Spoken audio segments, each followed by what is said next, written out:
Vous êtes sur le podcast Fluidité, épisode 84. Aujourd'hui, je vais répondre à la question « Doit-on apprendre les langues comme un enfant ?» Alors, restez à l'écoute. Salut, je m'appelle Fabien, je suis français, polyglotte et professeur de français. Vous êtes sur le podcast qui vous parle de culture, d'histoire ou de géographie française, d'astuces d'apprentissage et bien plus encore, dans un français naturel et facile. Bienvenue dans le podcast Fluidité. Bonjour et bienvenue dans ce 84e épisode.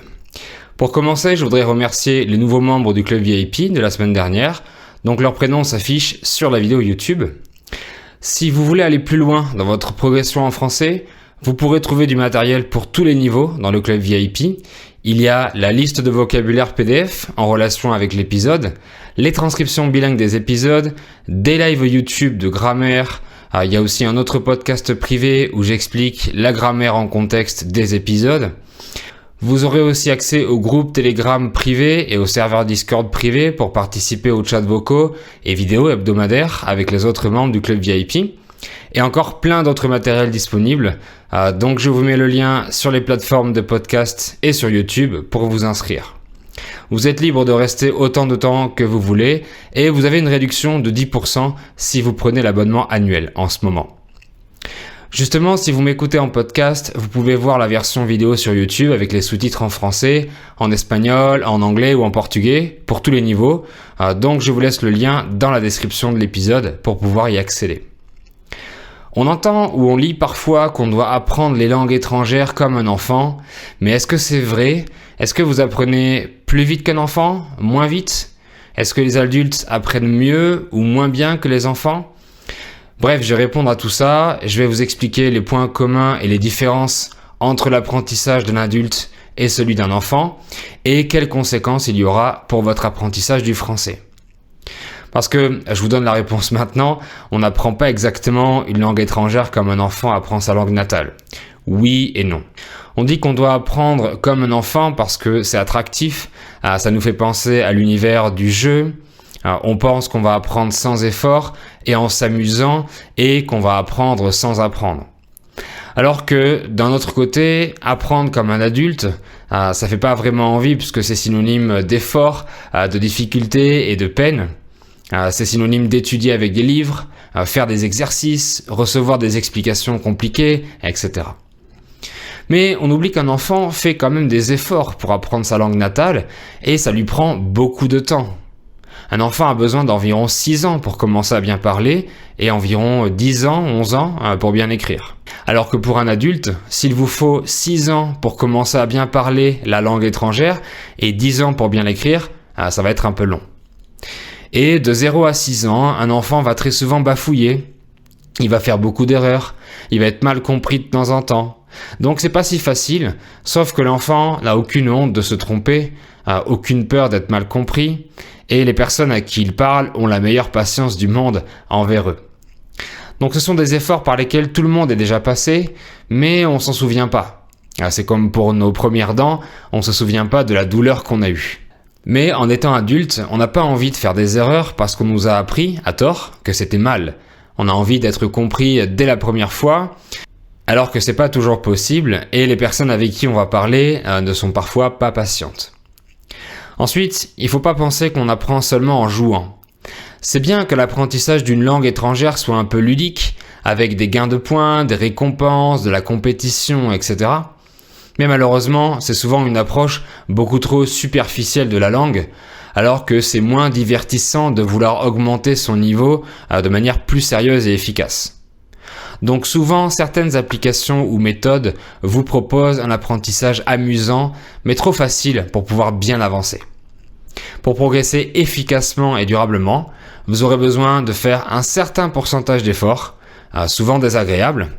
Je ne veux pas dire que 100% de l'apprentissage sera pénible, mais comme pour apprendre n'importe quelle compétence, on doit souffrir un peu ou faire des activités qu'on n'a pas envie de faire de temps en temps. On va maintenant parler de l'âge critique. C'est une théorie avancée par des études scientifiques et je pense qu'elle reflète plutôt bien la réalité. Selon ces études, les enfants ont une meilleure plasticité cérébrale pour apprendre les langues jusqu'à la fin de l'enfance ou au début de l'adolescence. ce qui correspond à environ 10 ans. Ça peut être moins ou plus selon les personnes. En clair, les enfants assimilent beaucoup mieux les langues dans lesquelles ils sont immergés. On dit souvent qu'ils absorbent tout comme une éponge. C'est sûrement parce que pour un enfant, c'est une question de survie, de savoir bien communiquer avec la société. Donc il consacre beaucoup d'énergie et de temps de cerveau à apprendre la langue ou les langues qu'on lui présente. Oui, parce que pour des parents bilingues, leur enfant va apprendre la langue de papa et la langue de maman comme deux langues natales.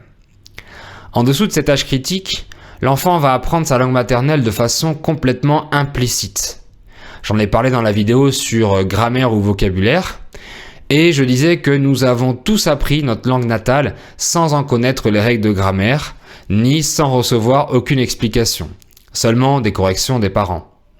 Si un enfant fait une erreur, le parent va lui dire « non, on dit comme ça », au lieu de lui dire « non, il faut que tu accordes l'adjectif avec le sujet ». Non.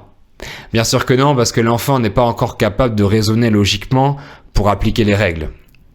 Donc, au-delà de cet âge critique, et une fois que la langue orale a été acquise, le cerveau de l'enfant va s'occuper d'autres tâches comme le début de la puberté, etc. Donc il va diminuer cette plasticité qu'il avait pour les langues, ce qui veut dire qu'apprendre une langue ne sera plus possible complètement implicitement, mais il faudra ajouter une part d'apprentissage explicite, donc avec des règles de grammaire et des explications. Finalement, c'est comme si, après cet âge critique, toutes les nouvelles langues seront des langues étrangères et non plus des langues natales. Ça ne veut pas dire qu'on ne pourra pas bien parler une langue étrangère en étant adulte, on peut apprendre à tout âge.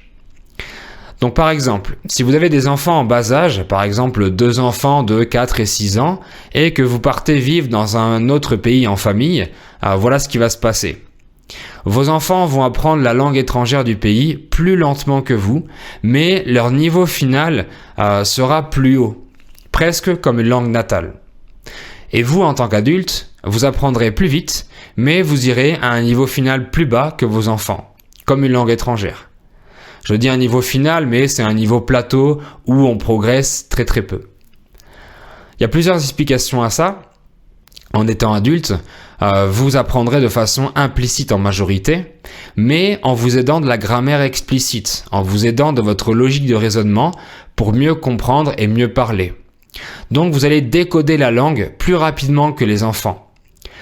En quelques mois, si vous avez une bonne stratégie, vous pouvez obtenir un niveau satisfaisant dans une langue.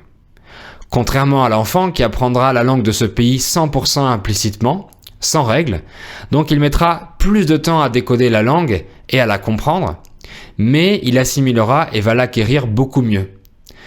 C'est grâce à sa meilleure plasticité cérébrale, mais pas seulement. C'est aussi parce que, en étant enfant, il ou elle va aller à l'école où on parle la langue du pays, donc il sera en immersion parfaite toute la journée. Il va interagir avec les autres enfants, écouter les professeurs, etc. Il fera des activités sociales, du sport, tout ça, comme s'il était dans son pays natal. Alors que vous, en étant adulte, peut-être que vous aurez moins de contact avec les natifs et vous ne pourrez sûrement pas avoir autant d'immersion. Sauf si vous allez à l'université ou si vous faites des formations où vous entendez des natifs parler toute la journée. Ce qui veut dire que pour mettre toutes les chances de votre côté, il va falloir tout faire pour favoriser votre immersion avec du français authentique, que ce soit Internet, la radio, les natifs, etc. Mais le point commun entre votre apprentissage et celui d'un enfant, c'est l'immersion compréhensible et agréable. Qu'on soit enfant ou adulte, pour assimiler la langue natale ou étrangère, on doit recevoir la langue pour l'acquérir, donc avec de l'écoute et de la lecture plaisante et majoritairement compréhensible. J'en ai déjà parlé plusieurs fois dans le podcast, mais si ce que vous écoutez ou lisez ne vous plaît pas, votre cerveau ne voudra pas assimiler. De la même façon que si les contenus ne sont pas compréhensibles à 70% minimum, vous ne pourrez pas acquérir la langue. Il y aura trop de bruit parasite pour pouvoir assimiler et mémoriser les contenus. Mettez un enfant de 4 ans devant un débat politique et je vous confirme qu'il comprendra rien et n'apprendra rien. Il va préférer regarder un dessin animé. Si vous débutez et que vous regardez un film où vous ne comprenez pas la moitié, vous allez arrêter au bout de 5 minutes et vous serez démotivé et frustré. Au contraire, si le contenu que vous écoutez ou lisez est trop facile, vous allez vous ennuyer. Mettez un enfant de 10 ans devant un dessin animé pour les bébés et il vous dira que c'est pour les bébés et il va pas écouter. Pareil pour vous, est-ce qu'un livre d'histoire pour enfants vous intéresse vraiment ? Bon, en général, non. Donc vous devez trouver du contenu qui soit compréhensible à environ 70%, ni trop facile, ni trop difficile, c'est-à-dire un peu plus difficile que votre niveau actuel, et surtout des choses qui vous plaisent. En résumé, les avantages d'être un enfant quand on apprend une langue. Premièrement, la plasticité du cerveau qui permet d'apprendre 100% implicitement et sans règles. Vous, en contrepartie, vous avez la logique et le raisonnement qui vous permettront d'apprendre les règles plus facilement. Donc vous devrez apprendre de la grammaire pour comprendre en quelques mois ce que l'enfant met 6 ou 7 ans à déchiffrer, à clarifier. Deuxièmement, la désinhibition, c'est-à-dire que l'enfant n'a aucune honte de faire des erreurs, de poser n'importe quelle question. Il avance en faisant et en testant, en faisant des erreurs, en étant parfois incompris. Donc essayez de garder cette innocence de votre enfance et n'ayez pas peur de faire des erreurs en essayant de les éviter bien sûr pour vous améliorer. Entourez-vous de personnes compréhensives qui vous jugeront pas si vous faites des erreurs, comme par exemple un tuteur natif qui sera votre partenaire de conversation. On propose des tuteurs natifs sur mon site internet et avec qui vous pourrez faire une session d'essai de 60 minutes. Je vous laisse le lien dans la description. Un autre avantage important des enfants, c'est aussi l'interférence entre les langues. Ils ne seront pas dérangés par l'accent d'une langue qu'ils connaissent déjà et ils ne seront pas non plus perturbés par le vocabulaire ou la grammaire d'une autre langue. Pour vous, connaître une langue natale est un avantage et à la fois un inconvénient dans la langue étrangère. C'est un avantage parce que vous connaissez déjà beaucoup de vocabulaire et je parle des concepts et du sens des mots. Un chien reste un chien, c'est le même concept dans toutes les langues. Le verbe manger, c'est presque la même idée dans toutes les langues. Donc vous devez simplement savoir comment prononcer ces concepts et ces idées dans une autre langue. Et si les langues sont de la même famille, ça peut aller très vite pour apprendre le vocabulaire. L'inconvénient est que vous pourriez confondre votre langue natale avec votre langue cible, mais ça disparaîtra avec la pratique. Et un avantage majeur, comme j'ai dit, c'est que les enfants auront toujours plus d'immersion que vous, parce qu'ils entendent leur langue à chaque fois qu'ils sont réveillés. Entre 0 et 6 ans, par exemple, un enfant obtient environ 20 000 heures d'immersion orale.